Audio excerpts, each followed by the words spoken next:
네, 국군 통수권자인 윤석열 대통령이 꽃다운 나이에 숨진 훈련병의 연결식 당일에 국민의힘 의원들과 술자리를 갖고요. 어퍼컷 세레모니를 해서 국민적인 공분이 일고 있습니다. 자, 어수선한 분위기 가운데 22대 국회가 개원했죠. 더불어민주당은 민생회복지원금 지급과 최해병 특검법을 22대 국회 당론 법안 1호로 발의하기로 했습니다. 그런가 하면 정부의 농정 실패 책임론도 부각되고 있는데요. 이 시간에는 더불어민주당 신정은 의원 연결해서 관련되는 현안 관련해서 견해 들어보겠습니다. 신정은 의원 연결돼 있습니다. 의원님 안녕하십니까? 네, 안녕하세요. 신정은 의원입니다. 네, 반갑습니다. 자, 먼저 네네. 22대 국회가 시작됐습니다. 우리 의원님께서는 어떤 마음으로 좀 이번 임기를 시작하셨는지 한 말씀 해주시겠습니까? 대단히 어려운 그 상황 속에서 이게 선출돼서 무엇보다도 책임감이 무겁다는 생각을 갖습니다.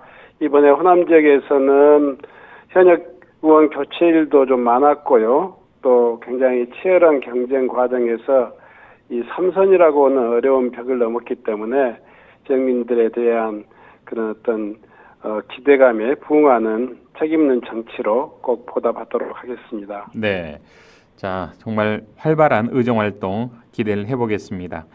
네네. 자, 의원님께서는 또 최근 군기 훈련을 받다 안타깝게 숨진 훈련병의 빈소를 다녀오셨는데 이런 비극적인 상황들 좀 어떻게 지켜보고 계십니까? 뭐 아시다시피 안타깝게도 사망한 훈련병 고향이 나주 출신입니다. 예. 그래서 참 이 불행한 사건이 우리 지역에 내 이웃이었다 하는 것 때문에 정말 말할 수 없는 그 피해와 또 안타까움을 느낄 수밖에 없습니다. 먼저 절차를 받다 사망한 훈련병 가족 정말 착실하고 선한 분들인데 예. 정말 깊은 위로의 말씀 드립니다. 이번 사건 뭐 잘 아시다시피 육군의 규정에도 어긋나는 과도한 군기훈련이 얼차례 수준이 아니라 거의 가혹행위 그리고 결국 생명을 좀 설마 사망에 이르기까지 된 굉장히 좀 살인행위다라고 이야기하지 않습니까?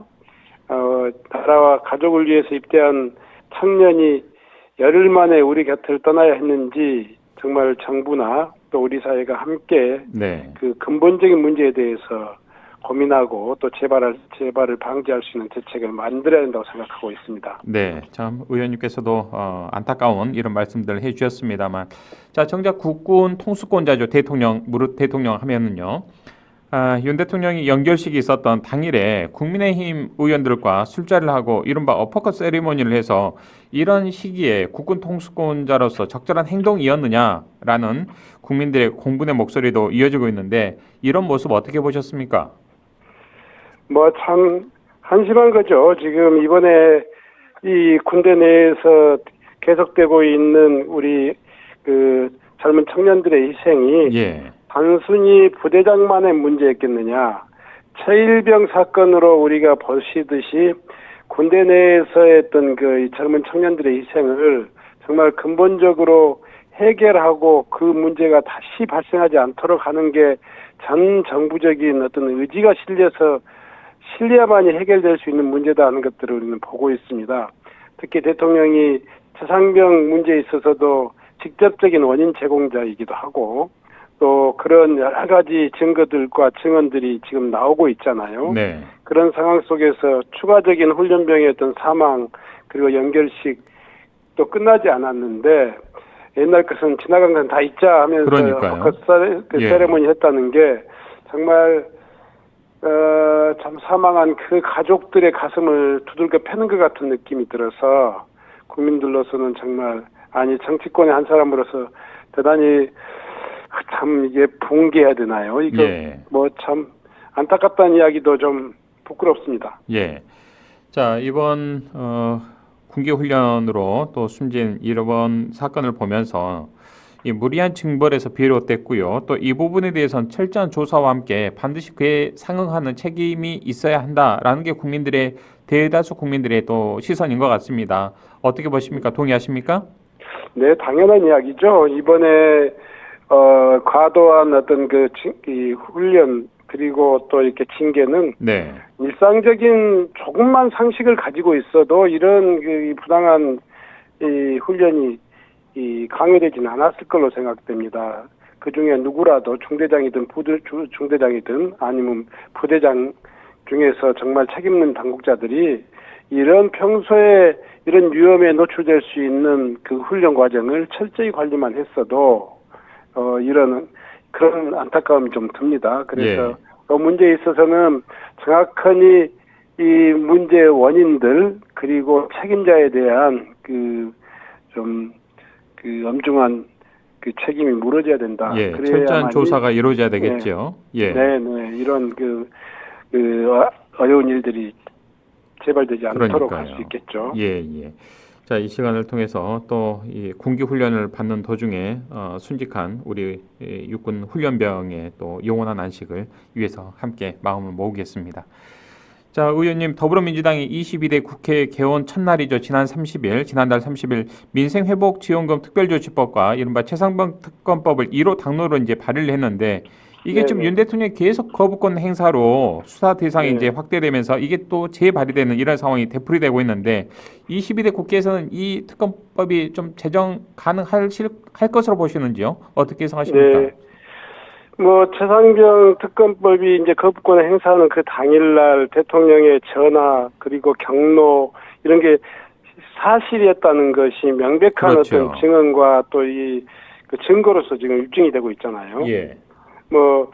마찬가지로 이제 우리 민생경제 역시 마찬가지로 이 물가가 하루가 멀다 하고 급등하고 있고 또 자영업자 매출은 계속 좀 급감하고 있는 상황이어서 어느 때보다 어려운 상황입니다. 그래서 이런 지금 우리에게 직면한 이 과제를 정상적으로 정면에서 좀 바라보고 그 원인을 찾고 해결 방법을 내야 되는데 이 정부는 지속적으로 거부권을 행사하는 반면에 거기에 대한 대안이 없단 말입니다. 그러니까 거기에 합리적인 그 납득할 만한 설명과 대안이 필요한데 정부는 거부권으로 일관하고 있어요.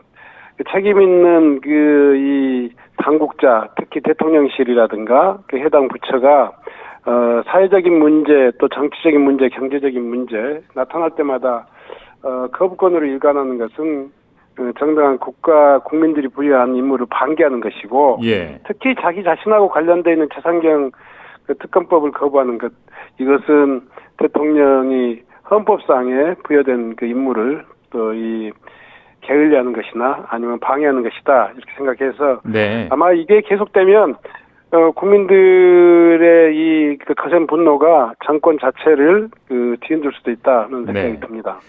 자, 그런가 하면 이제 더불어민주당 차원에서 올해 민생위기 극복을 위한 특별조치 법안도 당론으로 의결을 한 상황이지 않습니까?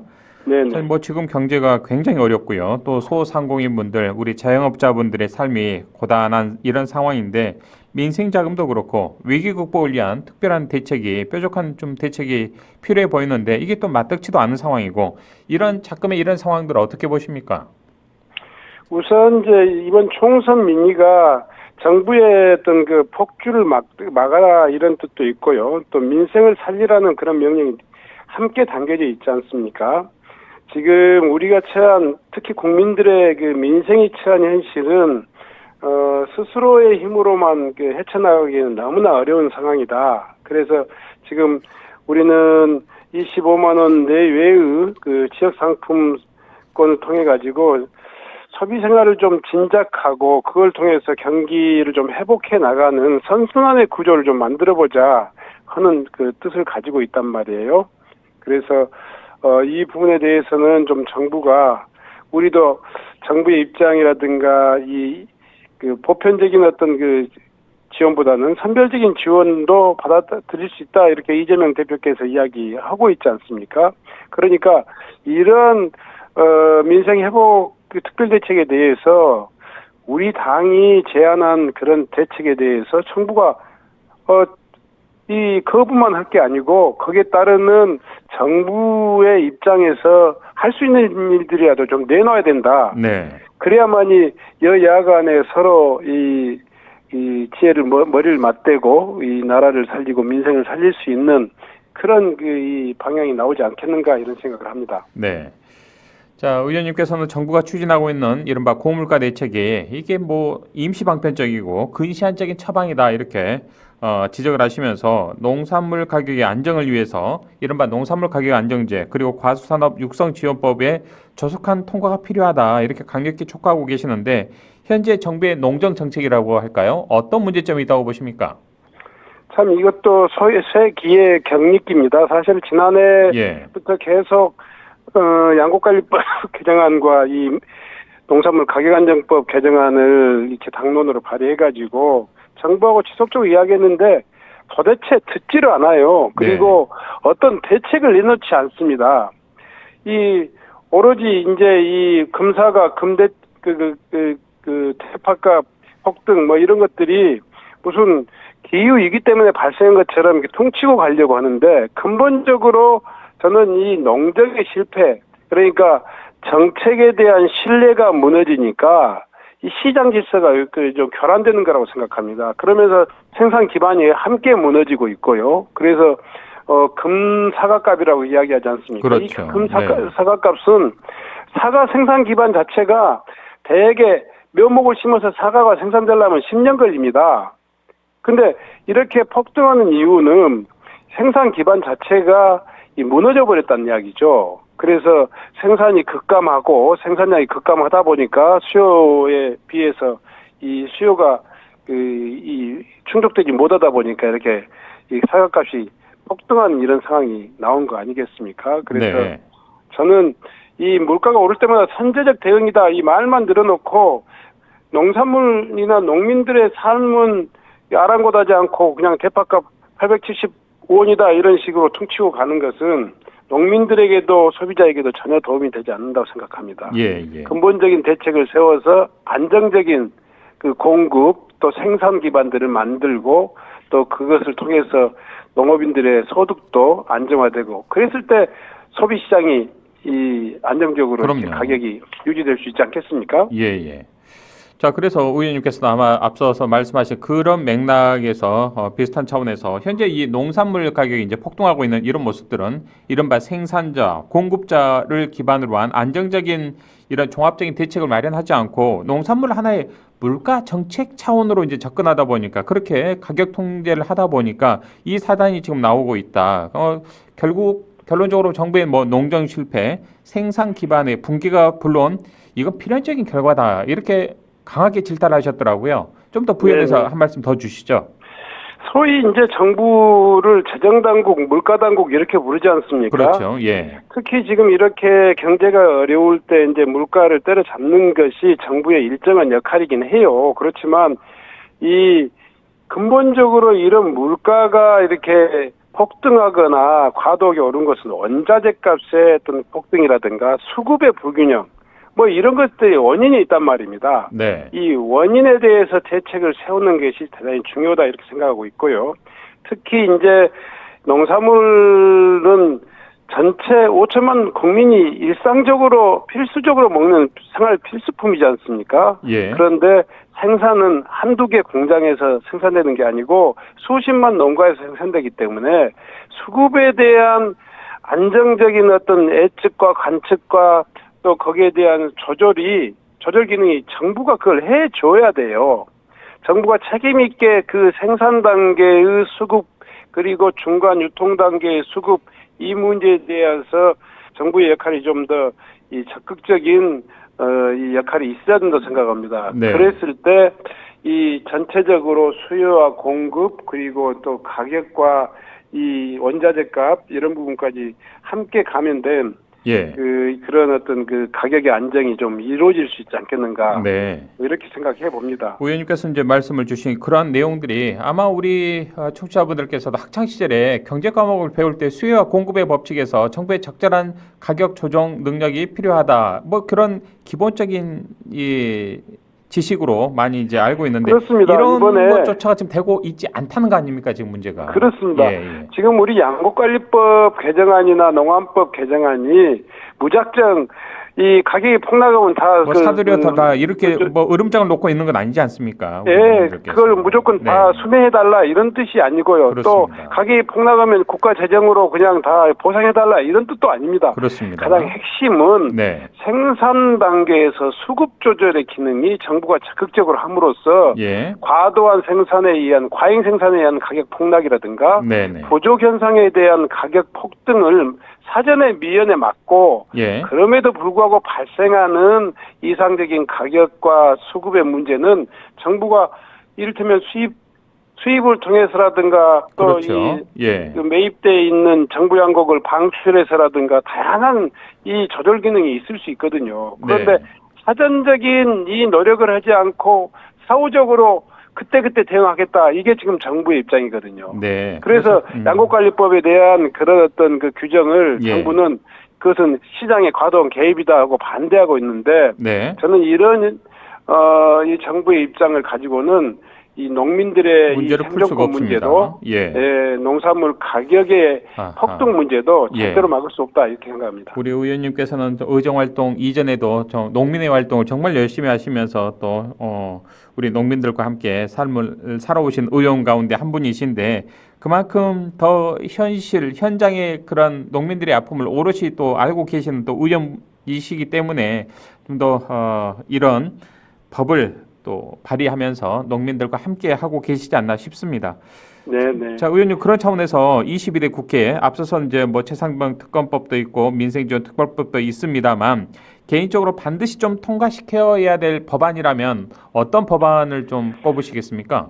저는 지금 현장 그러니까 나주 하순에서 네. 무려 한 35년 넘게 그러셨죠. 현장에서 살고 있는데요. 네네. 지금 저희 지방에 있어서도 가장 어떤 그 직면한 가장 큰 문제는 인구 감소하고 지방 소멸이라고 하는 이 엄청난 위기가 지금 이 목전에 발밑에 지금 와 있습니다.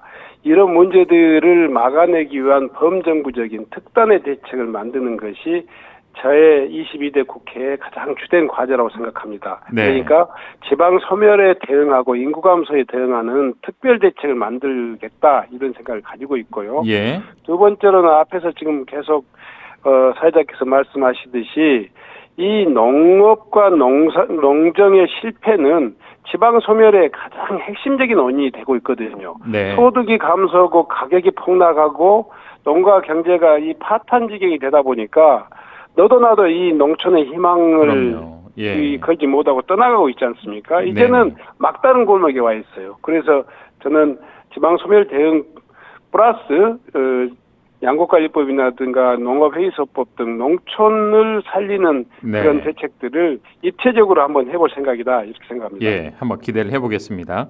자, 우리 신종훈 의원님께서는 이제 삼선 고지에 오르셨습니다. 어찌 보면 우리 광주 제남 지역 의원 가운데서 가장 좌장에 이제 속하는 그런 선수가 되셨는데 그 동안에 이제 입법 활동을 하시면서 그럼에도 불구하고 가장 기억에 남는 활동이 있다면 어떤 활동을 좀 꼽으시고 싶으신지요?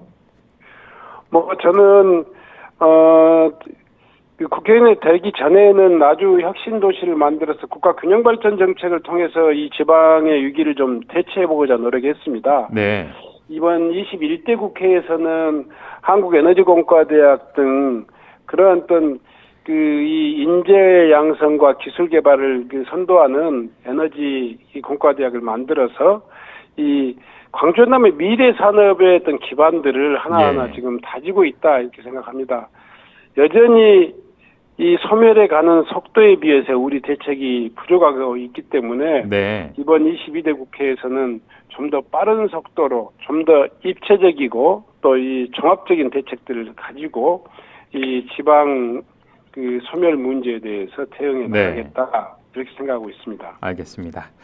자, 광주 전남 지역 이 현안에 대해서도 굉장히 또 관심을 많이 가지시고요. 또 시도지사들과 함께 머리를 맞대고 지혜를 함께 짜고 계신 것으로 알고 있는데 어떻게 소통을 잘하고 계시는지 궁금합니다. 네, 지금 광주 전남 현안이 여러 가지가 있는데요. 뭐 지금 지사님하고도 지난번에 그 당선자들과의 서로의 정책 간담회를 통해 가지고 현안을 공유했습니다. 그리고 최근에는 국가 첨단 전략 산업 그 바이오 특화단지 문제가 전남이 좀 지정될 수 있도록 산업부 차관을 만나서 적극적으로 협의하고 또 지정을 요청했습니다마는 네. 이제 본격적으로 이제 국회가 열렸기 때문에 뭐 쉴 틈이 없습니다. 지금 전남 입장에서는 전남 지방의 농촌 문제든 산업화의 문제든 간에 네. 또 지역의 어떤 이 지역 경제의 문제가 아주 정말 최악의 상황이기 때문에 바로 그 현장에 투입돼서 이런 문제들을 풀어내는데 최선의 노력을 다하겠습니다. 네. 자, 현재는 더불어민주당 전라남 도당위원장도 함께 맡고 계시지 않습니까? 이제 네네. 그 자리는 누군가에게 후배 의원분들에게 아마 이제 넘겨주셔야 될 텐데, 자, 이번 22대 국회에서 우리 의원님께서는 어떤 상임위 희망하고 계십니까? 제가 그 상임위를 뭐 산업이 행안위 예. 농수산위원회 이렇게 예. 신청을 했는데요. 네네. 저희들은 3선 국회의원 이상들은 대개 이제 그 상임위원장 후보군에 머물러 올라 있습니다. 그래서 네네. 네. 자기 자신들이 그 희망하는 그 상임위를 그대로 예. 또 이렇게 가기에는 아직 쉽진 않은 상황이어서요. 그렇군요. 본인의 희망 후보의 결정을 의지와는 지금 기다리고 있습니다. 그렇군요.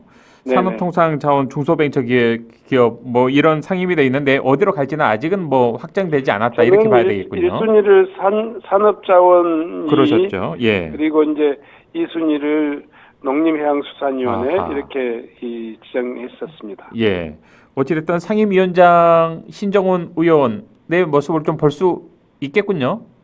네, 꼭 그렇게 됐으면 좋겠습니다만은 예, 지역 발전을 위해서도 좀 기다리고 반드시 있습니다. 알겠습니다. 좋은 소식 들려오길 바라겠습니다.